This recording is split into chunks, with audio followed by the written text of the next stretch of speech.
Bonjour Georges. Bonjour Jean-Guy. Alors Georges, racontez-nous un petit peu le début de votre carrière.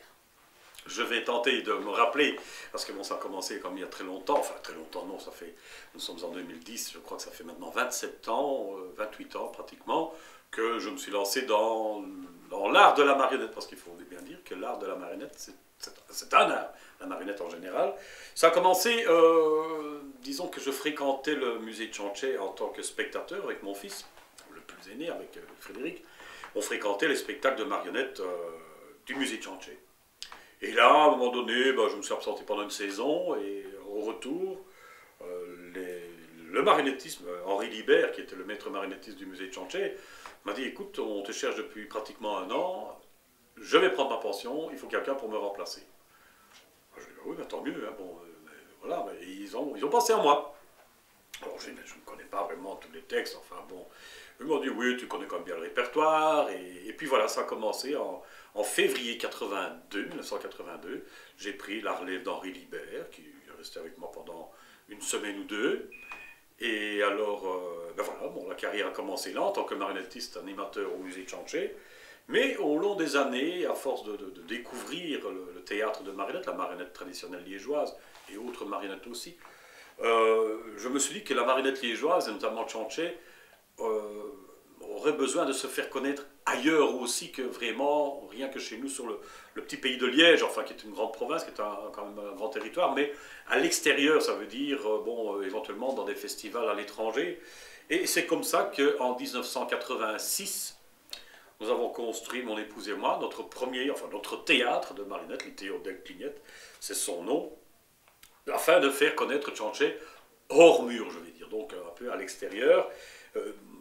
Petite parenthèse aussi sur le nom du théâtre, pourquoi l'Ithéo del Clignette? Ce n'est pas parce que l'appellation est wallonne, wallon-liégeois, que nous jouons en wallon essentiellement. Non, le Théo del Clignette, parce que c'est un théâtre liégeois, une appellation wallon.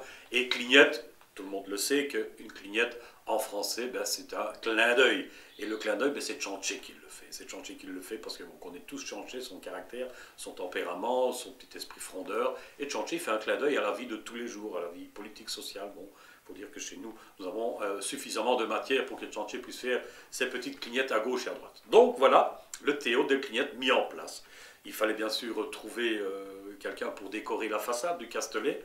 Et là, nous avons trouvé un personnage extraordinaire. D'ailleurs, c'est un grand ami. C'est Louis de Koning, aujourd'hui décédé, hélas, qui est un artiste peintre de renommée internationale. Louis de Koning qui a des œuvres un peu partout dans le monde. Et lui nous a peint la façade du Castelet que nous connaissons aujourd'hui, qui a été un peu modifiée, puisque en 2000 exactement, nous avons eu l'occasion de nous produire à Seattle, aux États-Unis, pour un festival international.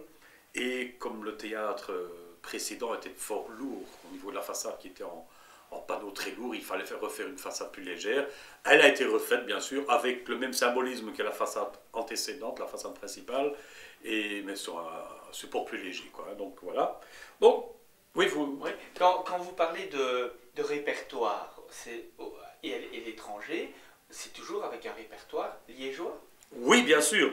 Le répertoire, surtout à l'étranger, là, nous sommes toujours intéressés au répertoire liégeois, même chez nous, je vais dire.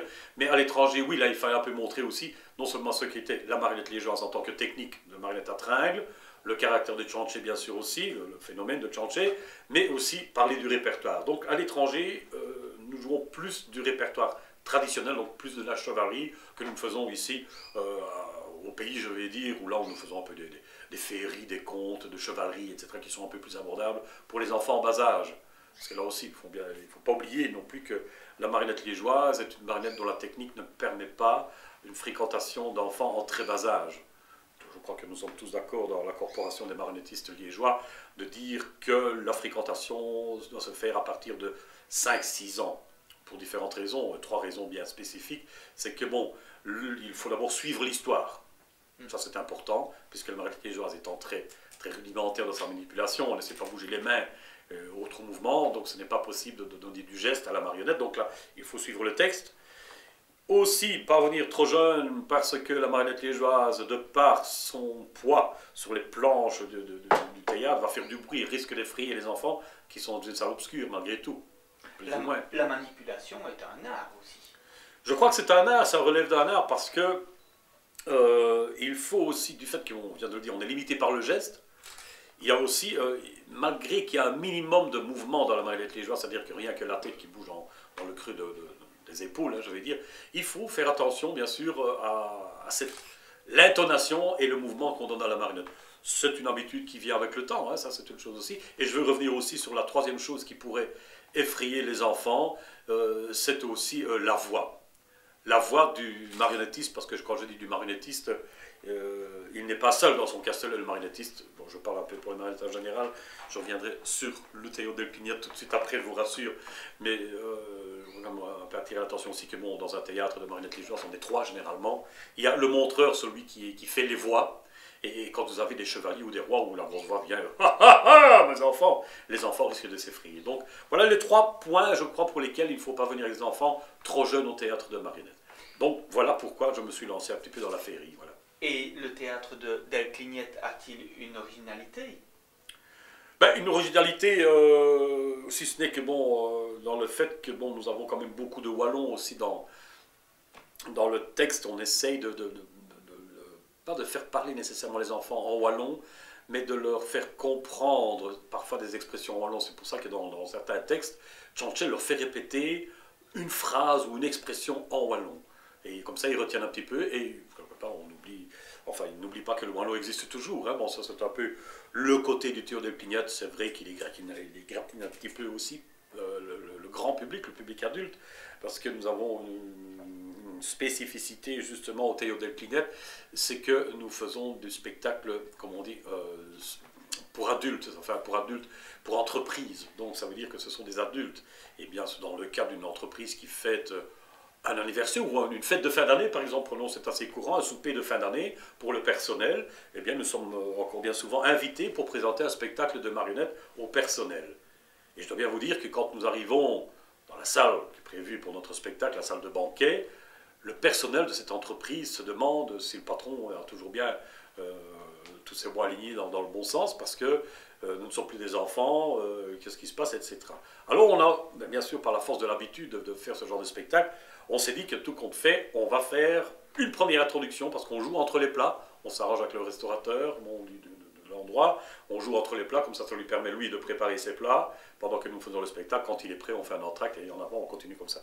Et on s'est rendu compte que jouer plutôt 3 fois 20 minutes, c'était pas vraiment quelque chose qui amenait une richesse au spectacle. Ce qui fait qu'on a un peu changé l'attitude, et maintenant, on ne joue plus que la première partie, 5 minutes, pas plus. Pourquoi?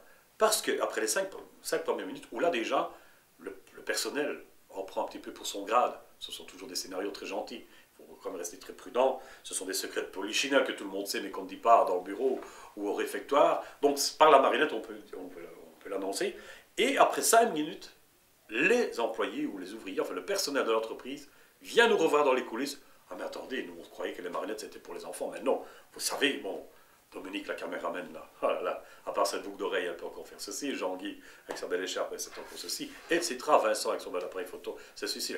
Et pratiquement, on se refait un nouveau scénario après 5 minutes.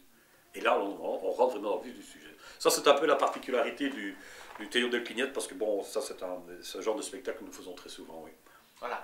Et donc, dans votre théâtre, il y a bien sûr la star, qui est Tchanché, qui est la star de tous les théâtres, voilà, de marionnettes liégeoises. Oui. Mais dans votre théâtre, y a-t-il aussi une autre marionnette qui sort un petit peu du lot? Ben, nous avons cette marionnette qui est le petit Louis. Ah. Le petit Louis, nous verrons tout à l'heure, il est là derrière moi. Le petit Louis, c'est un personnage qu'on a apporté, c'est allusion à un ancien collègue de travail, quand j'étais au musée de Tchanché. Et c'est un monsieur d'un certain âge déjà à ce moment-là, et qui était là décédé. Et le petit Louis, c'est un personnage, c'est un nom que je trouvais très charmant. Et on le sait que, je fais une parenthèse sur la légende de Tchanché, suivant la légende qui est racontée. Enfin, la légende, elle est existante, mais ça dépend qui la raconte. Et suivant celui qui raconte la légende, ben, on dit dans la légende de Tchanché que Tchanché, dans le quartier d'Outremeuse, sans être marié, parce que vous le savez, il ne faut bien ne pas oublier non plus, que Tchanché n'a jamais été marié. Tchanché, c'est le premier aplaki qu'on a stavé à Lich. Nanès, ce n'est pas son épouse, n'oubliez pas ça, hein, c'est sa compagne. Mais la légende dit, bon, enfin certains le disent, que Tchanché, dans le quartier d'Outremeuse, là où il est né, il a 33 enfants. Alors le petit Louis fait partie de ces 33 enfants. Et c'est le petit Louis, c'est notre petit personnage fétiche qui vient, à même titre que Tchanché, parfois dans certains spectacles. Ça c'est notre personnage clé, oui. D'accord. Maintenant, par rapport à Nanès, qu'est-ce qu'elle représente, elle, pour les Liégeois? Ah, mais c'est une question que j'aime bien d'entendre, Jean-Guy. Ça me fait plaisir parce que j'allais en parler, mais en parlant soi-même, on se dit c'est encore un macho qui va parler. Mais maintenant que vous me posez la question, je vais répondre dans le sens que tout le monde pense être la vérité. C'est-à-dire que on dit toujours à Liège que Tchanché représente le Liégeois par excellence. Tous les Liégeois se retrouvent dans le personnage de Tchanché. On est tous au Potiestou, on a les cheveux près du bonnet, hein, ben ça c'est vrai, mais je veux dire, on monte très vite en colère, mais on se calme très vite aussi, et ça c'est le Liégeois. Par contre, je n'aime pas quand on dit que nos épouses, nos compagnes, ce sont des Nanès.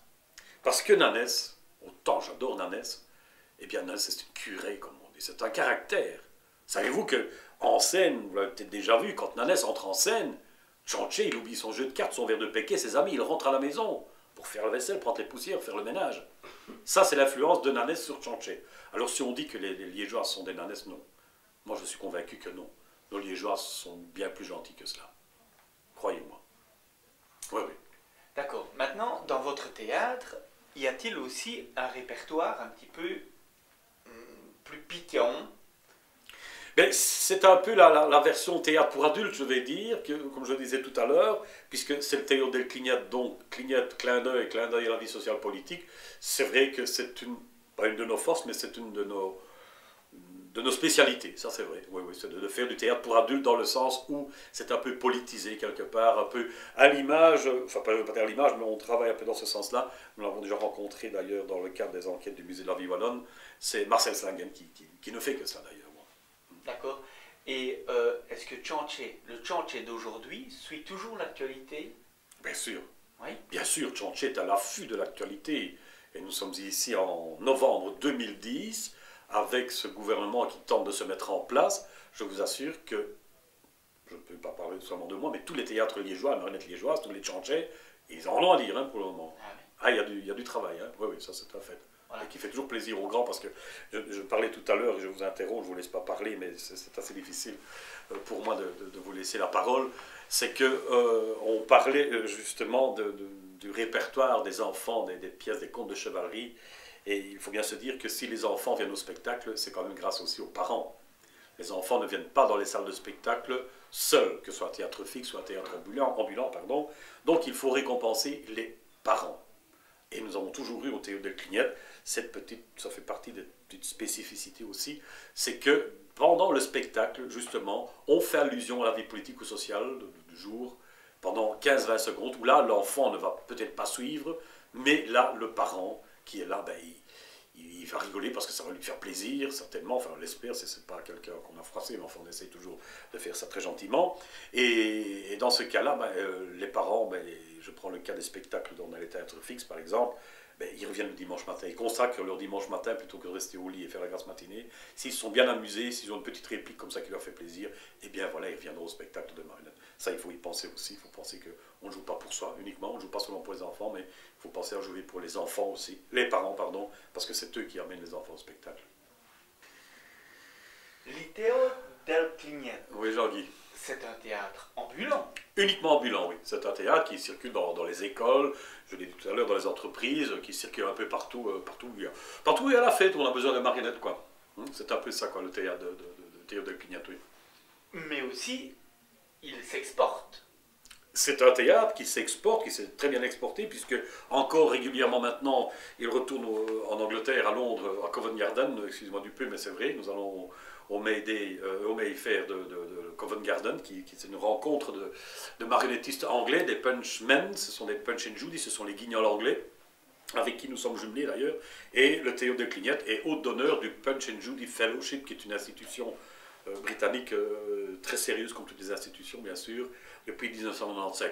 Il s'exporte, les Théodule Clignette, c'est vrai, souvent en France, puisqu'on parle de l'étranger, bon, souvent en France, parce que là, c'est très facile de s'exprimer en français, mais nous avons déjà eu sur la petite carrière du Théodule Clignette, ça fait une vingtaine d'années maintenant, d'aller 2 ans à Tenerife, Nous avons fait un festival là-bas, Tenerife, nous avons aussi fait la Hongrie, nous avons fait aussi l'Allemagne, la Hollande. Nous avons fait, alors dans les plus grands déplacements, nous avons fait le Mexique, à Mexico City, nous avons fait un festival pour les enfants. C'est extraordinaire ce qu'on fait là-bas pour les enfants. Et nous avons également eu l'occasion d'aller à Atlanta et notamment à Seattle pour le festival de l'an 2000, qui est un énorme festival dans cette merveilleuse ville de Seattle aux États-Unis. Ok, Georges. Si je vous remets une marionnette. C'est un grand prix, non? Ah, c'est une marionnette. Ah, c'est une armoire, ça. C'est une Ah, oui. Alors, dites-moi un petit peu ce que vous en pensez de cette marionnette. Ah, ben oui. Ben, comme tout le monde le voit, ben, c'est un loup-garou. Et les loups-garous, dans toutes les pièces de théâtre, que ce soit chez nous ou ailleurs, les loups-garous sont très méchants. Pourquoi? Ben non, parce qu'ils ont des grandes dents, croit-on. Eh bien, le loup-garou de notre théâtre, de Clignette ici, c'est Croquilla. Croquilla, eh bien, c'est un loup-garou qui a peur des grandes gens, qui a peur des êtres humains, tout simplement. Parce que dans le spectacle, il va faire la rencontre du petit Louis, qui est perdu dans la forêt, bien sûr, là aussi. Et le petit Louis veut faire rencontrer Tchanché avec Croquilla. Mais Croquilla en a peur. Et Tchanché aussi a peur du loup-garou, parce qu'on sait très bien que les loups-garous, avec leurs grandes dents, mangent les petits-enfants, que sais-je encore. Eh bien non, Croquilla, il a peur. Et pourquoi a-t-il peur des grands? Parce que si on voit le petit Louis se promener avec Croquilla, on se dit, ouh là là, le loup-garou va manger le petit. Alors, pourquoi est-ce qu'il a peur? Ben justement parce qu'il a peur que les grands, les êtres humains, ne lui lancent des pierres et des cailloux, parce que tout simplement, c'est un loup-garou. Et quand il ouvre la bouche pour essayer de s'exprimer, ben oui, c'est vrai qu'on fait sa grande langue toute rouge, ses grandes dents, mais c'est simplement pour essayer de s'exprimer, mais il ne sait pas parler. Or, il est très gentil. D'ailleurs, il est très doux, ça se voit, oui. Il a été réalisé, je peux le dire, par Denis Fauconnier, qui est un de nos confrères marionnettistes. Mais voilà, mais non, sinon Croquilla est très gentil. Ok. Georges, maintenant, dans le répertoire liégeois, est-ce que, par exemple, il y a aussi des textes qui vous sont propres? Je vais dire, tous les textes que nous avons présentés jusqu'à présent, ce sont tous des textes qui sont créés. Ce sont des créations, ça c'est certain, à part les textes de chevalerie que tout le marionnettiste liégeois va puiser dans la collection de la bibliothèque bleue d'Elvaux, bien sûr, la bibliothèque de Colportage. Hein. Mais sinon, tous nos textes sont créés, ce sont toutes des créations propres, oui, tout à fait. Est-ce que vous pouvez les modifier par rapport au public présent? Oui. Et c'est une très bonne question, Jean-Guy, ce qui m'étonne de votre part. Mais on peut rigoler un petit peu, on est quand même entre amis. Hein, et bon, et je l'aime bien de le charrier, vous ne le voyez pas, mais je vous assure qu'il vaut la peine d'être vu un jour. Mais voilà. Mais la question, oui, c'est vrai que modifier un texte, c'est nécessaire. Il nous arrive très souvent, je peux dire très souvent, d'arriver sur place en faisant un contrat d'abord. Ça commence avec un contrat, on envoie le contrat chez l'organisateur, avec bien sûr un ou deux titres, ça dépend un petit peu des représentations. Les titres sont mis sur le contrat. Et on se rend compte en arrivant sur place que les titres qui sont prévus ne sont pas appropriés au public qui est présent. Public trop jeune ou trop grand ou que sais-je, bon, ou pas assez nombreux, ça peut arriver aussi. Donc à ce moment-là, on est obligé de changer le texte pour qu'il soit approprié aux enfants. J'ai le cas par exemple aussi au musée de la Violonne, où j'ai eu l'occasion de prester maintenant depuis quelques années le dimanche matin, pour un peu soulager mon collègue Joseph Ficarota. Et bien là aussi, malgré qu'il y a un agenda qui est prévu, on est quand même, si on veut garder son public, on est obligé de changer le titre et d'aménager le spectacle. Parce que bon, il ne faut pas que le public quitte la salle en se disant on s'est ennuyé, ou bien qu'il quitte à l'entracte. Donc il faut essayer de garder le public. Donc garder le public, c'est jouer pour le public et pas pour soi. Ça, c'est quelque chose de très important. Ok. Par rapport au théâtre de marionnettes, on ne vous voit pas. Ah non, ça non. Voilà. Donc, on ne voit que vos marionnettes et votre voix qui représente toutes les marionnettes. On l'entend, moi, on l'entend. Oui. On l'entend, d'accord. Mais pourquoi est-ce que les gens vous aiment alors que vous représentez plusieurs marionnettes? Quelle est la clé du succès du théâtre? Mais je viens de le dire justement en sortant de la question précédente, c'est qu'on joue pour le public. On leur donne du plaisir, on leur fait plaisir.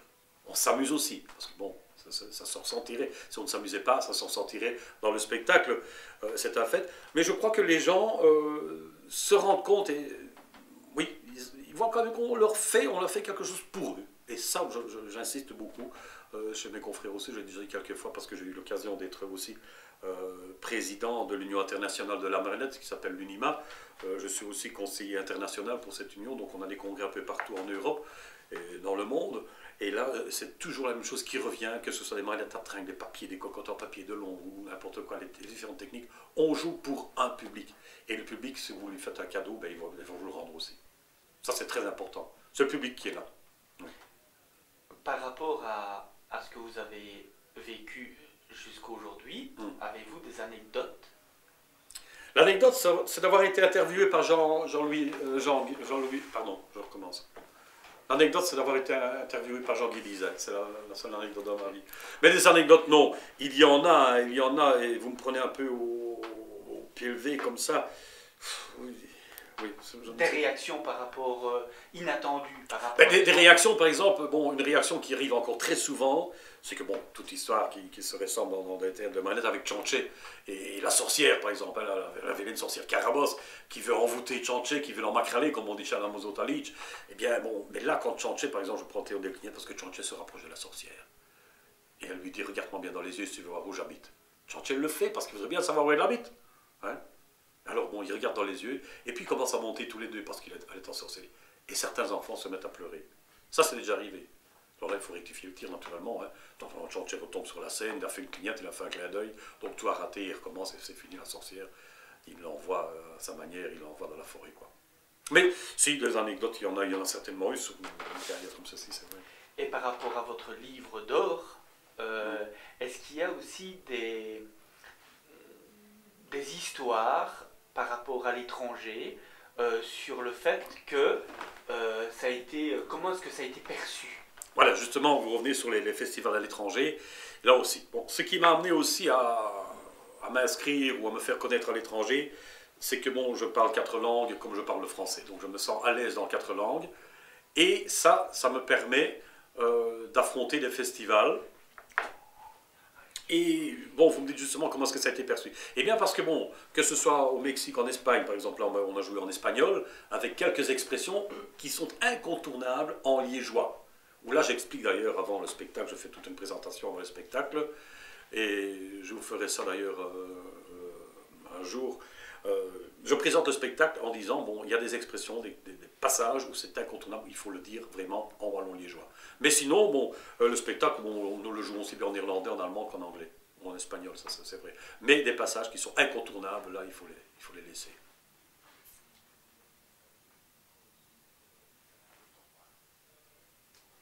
Au revoir, Georges. Merci beaucoup, Jean-Guy. Merci à l'équipe du Musée de la Vie Wallonne, à Domi et à Vince, Vincent Haneuse aussi. Voilà. Merci à vous. Bonne continuation et merci de vous être intéressé à la marionnette liégeoise, au théâtre de marionnette liégeoise en tout cas. Ça tourne. L'Itéade del Clignette. L'Itéode del Clignette, oui. L'Itéode. Non, ce n'est rien, Jean-Guy. Ah, voilà, mais vous faites bien de me reprendre. Est-il jumelé?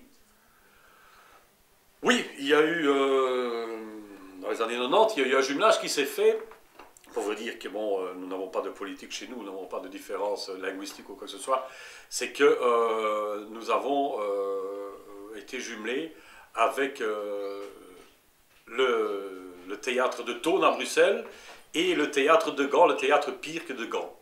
C'est un jumelage qui a été fait dans les années 90 et qui nous a fait très plaisir d'ailleurs à ce moment-là, oui. Oui. D'accord. Alors Georges, par rapport à votre histoire, votre carrière, qui n'est pas finie, faut le dire. Je pense pas, non. Non. Mais elle arrive quand même. Non, elle n'est pas finie. Oui, oui. Bon, est-ce que vous avez aussi, vous ressentez encore des émotions quand vous êtes derrière le Castelet? Ben, la première émotion, c'est le trac. Ah oui. C'est le trac quand mes collègues ou bien ma compagne frappent les 3 coups. Là, avant que le rideau se lève, il y a un trac quelque part parce qu'on se dit, bon, comment vont-ils réagir? Est-ce que mon histoire va passer? Est-ce que je suis là, quoi? Bon, ça, c'est une chose. Alors, l'émotion, bien sûr, aussi, c'est la réaction. Non seulement la réaction des enfants, parce qu'elle est forte au niveau des enfants, mais la réaction aussi du public adulte. Vous entendez parfois dans le spectacle l'adulte réagir comme les enfants. Et ça, c'est une émotion extraordinaire. C'est un des grands moments aussi, oui. Est-ce qu'on peut résumer toute votre carrière à un seul mot? Passion? Une grande passion, oui. Vous avez un mot de fin?